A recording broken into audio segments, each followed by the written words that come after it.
L'apôtre dit que le Saint-Esprit est un gage de notre héritage. Éphésiens 14. Le Saint-Esprit se manifestant à ce stade est la garantie que le dessein de Dieu va être réalisé. La présence du Saint-Esprit dans l'onction garantit positivement la réalisation du dessein divin, non seulement en le rendant possible, mais en étant le terrain même de sa réalité. Comment pouvons-nous entrer en cela, aller au-delà d'une doctrine, d'une vérité, d'un précepte, pour parvenir à une réalité concrète? Dieu nous a donné l'Esprit comme un gage, une garantie, une sécurité. Le côté positif commence avec ce premier aspect. Le Saint-Esprit nous est présenté comme Seigneur, comme prince des armées de l'Éternel, ce qui est plus conforme à d'autres versions qui l'appellent, le définissent comme capitaine. Le Saint-Esprit nous est présenté dans sa seigneurie. Le côté positif des choses commence là avec l'absolue seigneurie du Saint-Esprit parmi le peuple de Dieu. Il est présenté, reconnu. Ce n'est pas une vérité objective, mais quelque chose qui implique une relation positive avec lui. Josué se soumettait dans une capitulation absolue. La croix conduit toujours à la seigneurie du Saint-Esprit.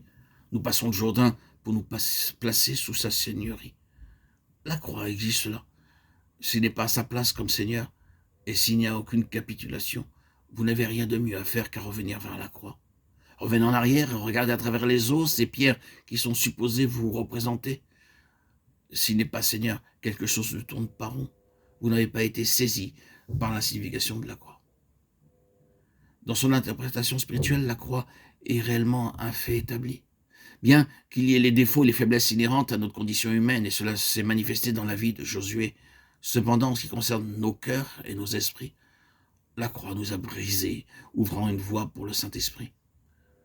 La croix signifie que la voie de la seigneurie de l'Esprit est ouverte, et par la seigneurie de l'Esprit, la voie de la plénitude céleste est ouverte.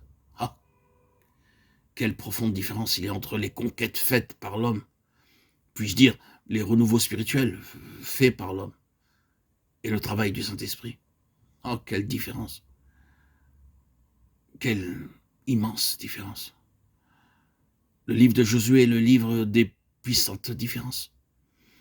La différence ici, c'est que l'homme est mis de côté. Il ne peut pas compter avec ses capacités. Il n'a aucun droit dans ce domaine. C'est simplement au-delà de ses capacités de prévision. Le Seigneur a introduit son peuple dans un domaine où tout est différent de la manière de faire de l'homme.